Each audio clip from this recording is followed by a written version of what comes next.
కానీ గమ్మును చూసుకోవడం కానీ బాగా చేసింది. అంటే ఆయన తెచ్చే డబ్బులతో నేను ఏం చేస్తానంటే ఇక్కడ జాబ్ వదిలేసి వెళ్ళి ఏదో మిస్టేక్స్ చేసుకుంటాను. ఆ తెచ్చిన మనీని హౌస్ ఎలా అమలు చేయాలో అలా చేస్తున్నాను. సో ఆమె చేసేది నాకు నచ్చింది కాబట్టి గోమతి దేవి నాకు కావాలి అనేసి వెళ్తాడు. వెళ్తే పంజాబ్లో ఎప్పుడు ఆమె ఒక హాస్పిటల్లో ఒక చైన్ దొరికించింది. ఆ చైన్ తీసుకొని ఆమెను తీసుకొని వస్తారనమాట. ఎక్కడికి వాళ్ళ హౌస్ మాస్టర్ దగ్గరికి ఆ చైన్ తీసుకొస్తాడు.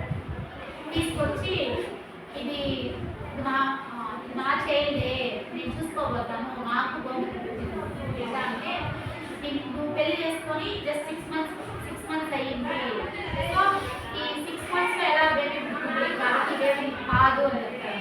ఎవరా హౌస్ మాస్టర్ చెప్తే లేదు గోమతిని నేను పెళ్లి చేసుకున్నాను, నేను పెళ్లి చేసుకున్నాక ఈ చైన్ పుట్టింది కాబట్టి ఈ బేబీ నేనే తీసుకుంటాను, నా బేబీగా నేను యాక్సెప్ట్ చేస్తాను అని చెప్పి ఏం చెప్తారంటే చెప్పి ఆ చైల్ని ఆయన దగ్గర ఇస్తాడు. మీకంతా నా ఇన్స్పిరేషన్ ఎవరంటే మీరే, మీరు ఉండడం వల్లే అంటే ఈ చైల్డ్ ఏం తెలియదు, ఈ లోకానికి వచ్చిందని జస్ట్ డిమైన్లెడ్ అనే మీనింగ్.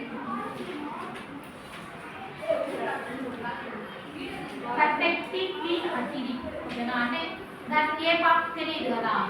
కాబట్టి నేను గోమతిని లవ్ చేస్తాను, నేను పెళ్లి చేస్తున్నాను కాబట్టి ఈ చైల్డ్ నేను యాక్సెప్ట్ చేస్తాను, దీని ఫాదర్ నేనే అనేసి ఆ చైల్డ్ని తీసుకొని వెళ్ళిపోతాడు. అన్నయ్య తీసుకొని వెళ్ళిపోయాక అప్పుడు హౌస్ మాస్టర్ రియలైజ్ అవుతాడు, నిజమే కదా మనమే తప్పుగా అర్థం చేసుకున్నాము. దమ్ము ఎవరు బ్రాహ్మణుడు, మామూలు బ్రాహ్మణుడు ఎవరైనా చేస్తారా చేయరు, చాలా